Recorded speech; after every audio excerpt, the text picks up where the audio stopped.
అందరికీ నమస్కారం అండి. ఇప్పుడు చెప్పబోయే కథ పేరు నీ తోడు కావాలి. ఈ కథని రచించిన వారు ఉదయబాబు గారు. ఇక కథలోకి వెళ్ళిపోతే 5,000కు మాట్లాడుకొని 3,000 ఇస్తానంటే ఎలా సార్? నేను కేవలం ఈ వృత్తి మీద ఆధారపడి బతుకుతున్నదాన్ని. 5,000 ఇవ్వండి. లెక్కపెట్టిన డబ్బును తిరిగి నిర్వాహకుని చేతికి అందిస్తూ అంది ఆమె. అది కాదు మేడం, కలెక్షన్ పూర్తిగా రాలేదు. ఇస్తానన్న దాతలు పూర్తిగా ఇవ్వలేదు. ఈసారికి దీంతో సరిపెట్టుకోండి అన్నాడు అతను. సారీ సార్, మాకు పని దొరికేది ఈ సీజన్లోని. ఈ కార్యక్రమాల్లో సంపాదించుకున్న సొమ్ముతోని ఏటికేడాది సంసారం నడుపుకోవాలి. మీరు అన్యదా భావించవద్దు. ఎలాగైనా 5,000 ఇప్పించండి. మీకు రావలసినవి ఎలాగూ ఉన్నాయి కాబట్టి మరోసారి మీరు నన్ను ఉపయోగించుకోవాలంటే ఇవ్వక తప్పదు. నా పరిస్థితి అర్థం చేసుకోండి ప్లీజ్ అందామె. అది కాదు మేడం, మీకు ఇందాక స్టేజి మీద 2,000 రూపాయలు బహుమతిగా వచ్చింది కదా, దానితో మీ 5,000 మీకు ముట్టినట్టే కదా? ఆమె సూటిగా చూస్తూ అనుమానంగా అడిగింది. మీకు ఇది మీకు వచ్చిన ఆలోచనేనా? ఎవరైనా ఇచ్చిందా? నేనే ఇచ్చాను. ఏమిటి? ఇందాకటి నుంచి చూస్తున్నాను. నువ్వు ఎంత అడిగితే అంత ఇచ్చేయాలా? ఆర్టిస్టు అన్నాక ఆ మాత్రం సరిపెట్టుకోవాలా? అతను డబ్బు వసూలు అవ్వలేదని చెబుతున్నాడుగా అని ఆమెను గదమాయించి, ఎరా రాఘవ, ఆమె అలా దబాయిస్తుంటే నీళ్లు నవ్వులుతావేంటి? ఇవ్వను అని ఖచ్చితంగా చెప్పక అని నిర్వాహకుడు రాఘవను ఉద్దేశించి తల ఎగరేసి మాట్లాడుతున్న ఆ వ్యక్తిని చూస్తూని ఆమె కోపోద్రిక్తురాలైంది. అతను తనతో నటించే hero Ramesh. Who are you to tell like that? అలాంటి సలహా ఇవ్వడానికి సిగ్గులేదా? సాటి మనిషివై ఉండి అందున లేడీ ఆర్టిస్ట్ సాధక బాధకాలు తెలిసి కూడా అలాంటి సలహా ఇస్తావా? బహుమతిగా వచ్చిన సొమ్మును బాడుగ సొమ్ముతో కలుపుతారా ఎవరైనా? ఏది? ఎవరినైనా రమ్మను, వచ్చి న్యాయం చెప్పమను అందామె తోక తొక్కిన త్రాచుల. Okay madam, sorry for the trouble given to you. నేను వాళ్ళ దగ్గర నుంచి తర్వాత కలెక్ట్ చేసుకుంటా. ముందు మాట్లాడుకున్నట్టుగా 5,000 ఇస్తాను, తీసుకువెళ్ళండి అన్నాడు రాఘవ లాల్చీ జేబులో నుంచి డబ్బు తీస్తూ. ఏంటి నువ్వు ఏమైనా గొప్ప నటివి అనుకుంటున్నావా? నీ చరిత్ర ఎవరికి తెలియదనుకున్నావా? ఏదో కాస్త పేరున్న దానివి కదా, మంచి పాత్ర ఇస్తే ఇంకా బాగా పేరు తెచ్చుకుంటావని కదా నీ పేరు నేను సజెస్ట్ చేశాను తెలుసా? సిగ్గులేదు అని నువ్వు నన్ను అడుగుతున్నావా? నేను తలుచుకుంటే అంగుళం ఇక్కడి నుంచి కదలగలవా? ఒరే, నువ్వు డబ్బులు ఇవ్వకురా, ఏం చేస్తుందో చూద్దాం అన్నాడు రమేష్. అవతల వాళ్ళ బలహీనత మీదకి దెబ్బ కొడితే మన గెలుపు ఖాయం అనేది బలహీను మనస్కుల లక్షణం. ఆ కోవకి చెందినవాడు రమేష్. ఆమె ఒక అడుగు ముందుకు వేసి పకపక నవ్వింది.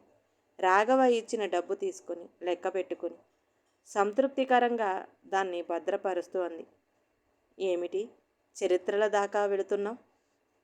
చరిత్రలు ఉన్నవాళ్లే రంగం మీదకు వస్తారు, లేని వాళ్ళు ఎప్పుడూ తెర వెనకాలే ఉంటారు. మనం కళాకారులం రమేష్. ఒకరినొకరు అవమానించుకోవడం పద్ధతి కాదు. నువ్వు తలుచుకుంటే అంగుళం ఇక్కడి నుంచి కదలలేనా? నేనేమైనా నీ కట్టుకున్న భార్యనా? చంపేస్తావా ఏమిటి కొంపదీసి నన్ను?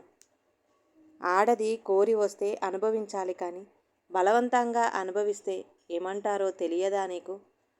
నీ ఆంతర్యం ఆ మాత్రం అర్థం చేసుకోలేనా నేను? మనం ఎన్నో ఏళ్ల నుంచి కలిసి నటిస్తున్నాం. లేడీ ఆర్టిస్ట్ అంటే కేవలం అందుకే వస్తారనా ఏమిటి ఉద్దేశం? Really I pity you Ramesh.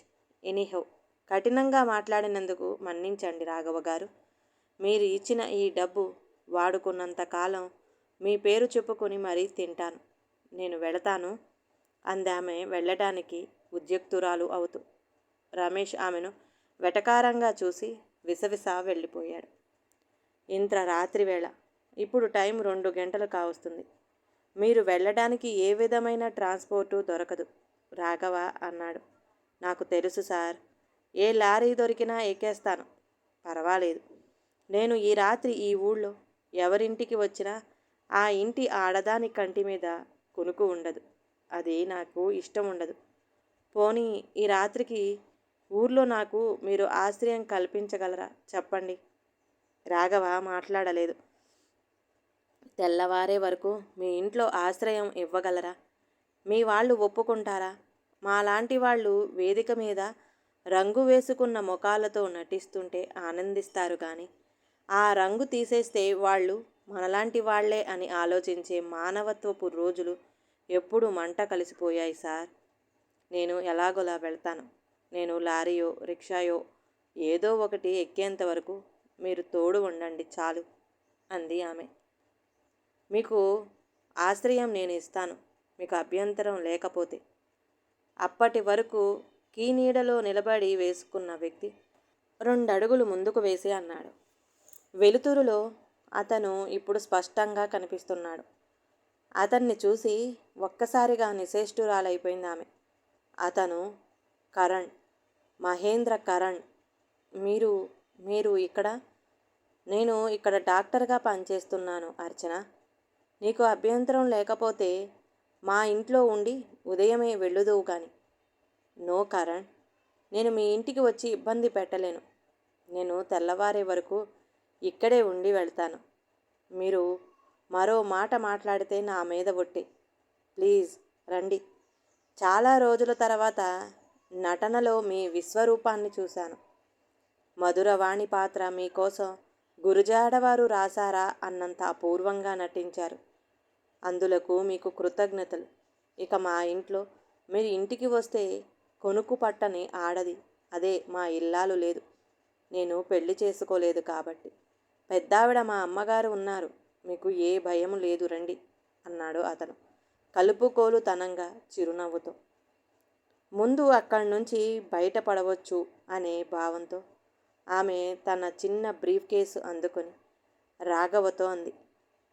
ఒక కార్యక్రమాన్ని నిర్వహించడంలో ఎంతో సమర్థత కావాలి రాఘవ గారు.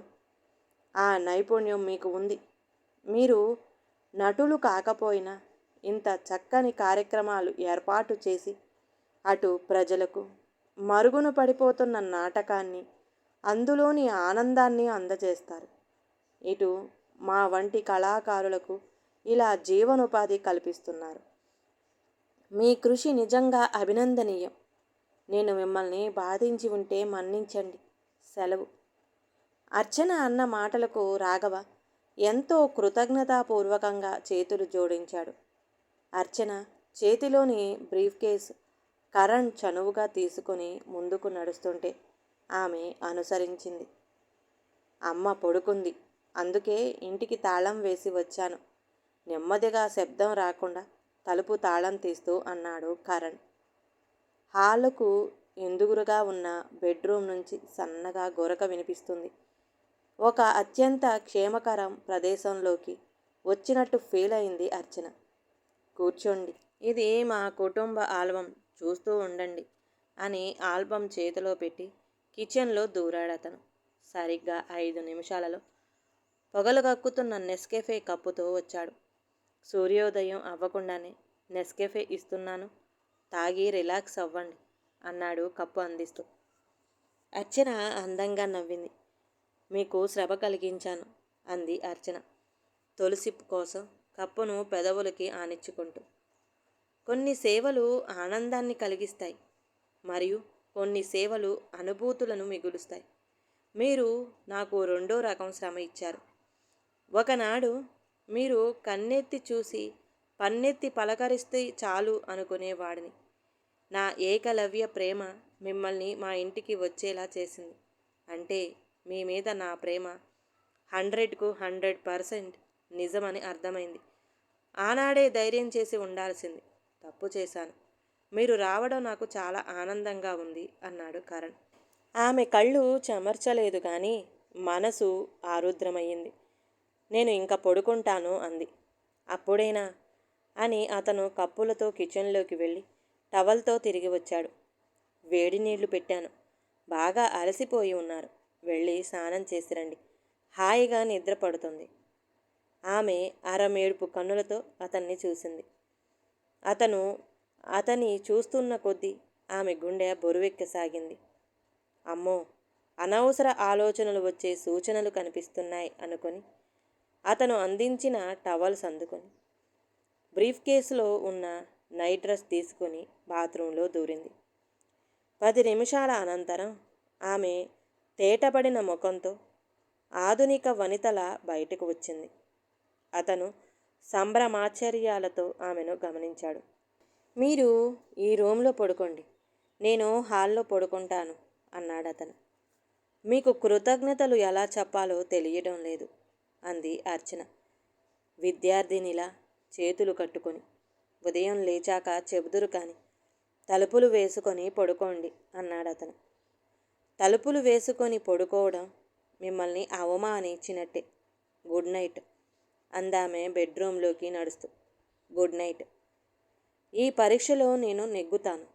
నేను కేవలం ఓడిపోయింది మీ విషయంలోనే అనుకున్నాడు మనసులో కరణ్. అర్చన, నైస్. Good morning. ఇకనైనా లేస్తారా? గది గుమ్మం బయట టక్ టక్ అని శబ్దం చేస్తూ వచ్చిన మాటలకి ఉలిక్కిపడి లేచింది అర్చన. సమయం చూసింది. బాపురే, ఉదయం 10 గంటలు కావస్తుంది. గబగబా బాత్రూంలోకి దూరింది. కేవలం అరగంటలో తయారై హాల్లోకి వచ్చింది. I'm very very sorry. మొద్దులా నిద్రపోయాను. ఆడదాన్ని అయి ఉండి మీ చేత అన్నీ చేయించుకుంటున్నాను. I'm so sorry for giving trouble to you. మరి నేను బయలుదేరుతాను. గది బయటకు రాగానే వేడి వేడి కాఫీ కప్పుతో ప్రత్యక్షమైన కరణ్ని చూస్తూనే నొచ్చుకున్నట్టు అంది అర్చన. మీరు భోజనం చేసి వెళ్ళకపోతే నా మీద ఒట్టే, స్థిరంగా అన్నాడు కరణ్. మీరు నన్ను ఇబ్బంది పెట్టేస్తున్నారు. అక్కడ మీకు అలాగే నా కోసం ఒక ప్రాణం విలవిలలాడుతూ ఉంటుంది. ఇక్కడ ఇప్పటికే ఆలస్యం చేశాను. అర్చన, ప్లీజ్, మీరు భోజనం చేసేస్తే మీ వెంట వచ్చి మిమ్మల్ని మీ ఇంటి దగ్గర దింపి ఆ ప్రాణాన్ని కూడా చూసి వస్తాను, మీరు అనుమతిస్తే. నిజంగా మా ఇంటికి వస్తారా? Why not? రాకూడదా? ఎంత అదృష్టం! కాలదన్నుకున్న అదృష్టం కోరి వస్తానంటే అంతకన్నా అదృష్టం మరి ఏముంటుంది? అయితే ఓకే, ఇద్దరం కలిసి భోంచేద్దాం. భోజనం అయ్యాక మళ్ళీ విశ్రాంతి తీసుకుని సాయంత్రం బయలుదేరండి అంటే మాత్రం కుదరదు. అందుకు సరే అంటేనే మరి అందామె గారంగా. సరే అంటూ డైనింగ్ టేబుల్ వైపు నడిచాడు కరణ్. ఆమె అతన్ని అనుసరించింది. తనకు పరిచయం చేస్తున్న వ్యక్తిని చూస్తూనే అదిరిపడ్డాడు కరణ్. మీరు? సారీరా, వెరీ వెరీ సారీ. రాత్రి చాలా పొద్దుపోయింది. అది పక్కా పల్లెటూరు కావడంతో ట్రాన్స్పోర్ట్ ఫెసిలిటీ లేదు. పాపం ఈయన సాయం చేశారు. అన్నట్టు ఈయనెవరో చెప్పగలరా మీరు? అంది అర్చన వీరేంద్ర పక్కన మంచం మీద కూర్చుని తల నిమురుతూ. మీరొత్తేనే గాని భోజనం చెయ్యనని అట్టాగే ఉండిపోయారమ్మా. ఇంకా మీరు చూసుకోండి. ఇప్పటికే మా మామ 3 సార్లు వచ్చి ఏలాడు. నేనింకా వెళ్తానన్ను అంది ఆయా కాబోలు. అరే, ఇంకా భోజనం చేయలేదా? సారీ రే నాన్న, వెరీ వెరీ సారీ. ఒక్క నిమిషం అంటూ బెడ్రూంలోకి వెళ్ళి వచ్చి ఆయమ్మ చేతికి డబ్బులు ఇస్తూ అంది అర్చన. కన్న తల్లిలా నువ్వు నాకు అండగా ఉండబట్టే నేను 4 రాళ్ళు సంపాదించగలుగుతున్నాను. అది ఈ నెల జీతం. 100 ఎక్కువే ఇచ్చాను. అంతా దాచేయక మీ మామకి సరైన కూడు పెట్టు. నేనొచ్చాగా నేను చూసుకుంటాలే అని లచ్చమని పంపేసింది అర్చన. మీరు వీరేంద్ర కరణ్ని గుర్తు తెచ్చుకోవడానికి ప్రయత్నం చేస్తున్నాడు. కానీ కరణ్ వీరేంద్రను చూసిన వెంటనే గుర్తుపట్టేశాడు. అరే, మీరు ఇంకా నిలబడే ఉన్నారా? అదేంటి వీరు, ఆయన్ని కూర్చోమనకపోయావా? ప్లీజ్ కూర్చోండి అంటూ కుర్చీ చూపించింది అర్చన. నాకు ఇంకా ఆశ్చర్యంగా ఉంది. మీరు ఎంతో ఉత్సాహంగా ఉండేవారు. మీరు ఇలా? అడిగాడు కరణ్ స్థిరంగా కూర్చుని. తప్పని తెలిసి చేసే మనిషికి భగవంతుడు తప్పక శిక్ష విధిస్తాడు. నాకు ఈ శిక్ష కావలసింది. ఈ అమృతమూర్తికి ద్రోహం చేద్దామనుకున్నాను.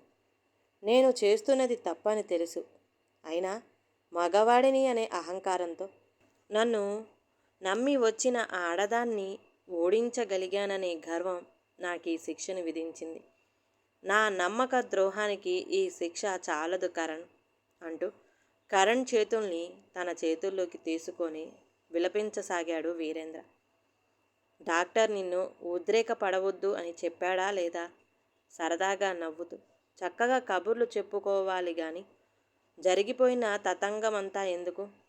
నేను రాలేదని భోజనం మానేస్తే నాకు ఎంత బాధగా ఉంటుంది చెప్పు అంటూ అప్పటికే కంచంతో వచ్చిన అర్చన వీరేంద్రకు భోజనం తినిపించసాగింది.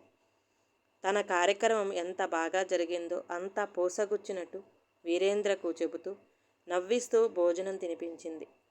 వెంటనే టాబ్లెట్లు వేసింది. మరో 5 నిమిషాల్లోనే అతను నిద్రలోకి జారుకున్నాడు.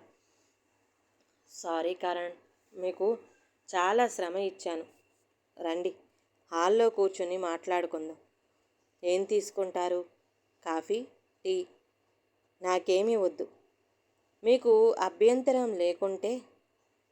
ఇద్దరూ హాల్లోకి వచ్చి ఎదురెదురుగా కూర్చున్నారు. మీ ప్రశ్న నాకు అర్థమైంది కరణ్. మీరు ఏ విధమైన సేవ చేస్తున్నారో నేను అదే పడవలో ప్రయాణిస్తున్నాను. వివరంగా చెబుతాను.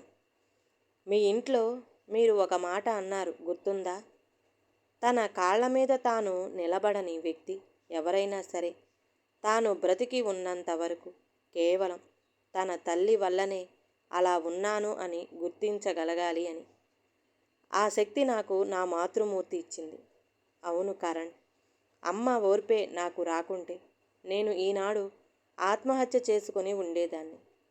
పుట్టిన పిల్లల్లో నేను ఎంతో అందంగా పుట్టానని అపురూపంగా పెంచి పెద్ద చేసింది. నా ఊహ తెలిసే నాటికే నాన్న పోయారు. అమ్మ మెలకువగా ఉంది అంటే అసలు పని చేయకుండా ఖాళీగా ఉండేది కాదు. పనిచేసే ప్రతి క్షణానికి ఒక పైసా అయినా రావాలి, కష్టపడేది. న్యాయబద్ధంగా ఎలాంటి పనైనా చెయ్యాలి.